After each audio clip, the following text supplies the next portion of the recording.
these drunk driving accidents, or when you're impaired behind the wheel of a car, when it risks others, not just yourself, it is so infuriating. And for Andy Reid's son, who has 2 other marks on his career, driving and alcohol-wise, this is totally unacceptable. He has a DUI in his past. He also has a road rage incident in his past where he brandished a handgun and chased down somebody and was sentenced in both of those cases. I think he ended up serving a total of 5 months in jail.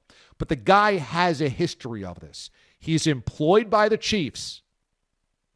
First of all, this is 48 hours before your freaking Super Bowl, the biggest game of your life, and you're recklessly doing things like this. It is maddening. But it is also infuriating that you could have experiences where you endanger other people and still do it.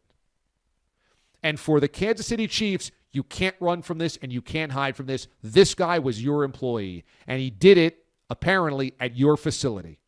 He was coming from the facility, whether he had 1 or 2 beers, maybe it was more, maybe it was less. We'll see toxicology reports. But it is on the Chiefs right now that one of their employees did this. Now, I would imagine Andy Reid might have given this job to his son, not because his son was wildly well qualified for it, but maybe to give him some structure. Maybe it is to keep him close. Maybe it is hoping that the accountability straightens out his life, etc. Who knows? But the fact is, he is an employee of the Chiefs. He was coming from the facility, and he was reckless, and he was endangering others by being impaired. And the Chiefs, I'm sure, don't want to admit liability here. I'm sure there's a long legal process that will unfold. But one thing the Chiefs should do is offer to pay all of the expenses of the hospitalization of these 2 children. And they don't have to admit liability here or culpability.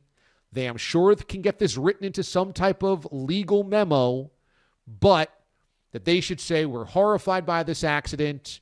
We want to do what we can for members of the community. This is our town, our city, and we want to make sure we do right here by people that are hurt and are hurting right now in their city.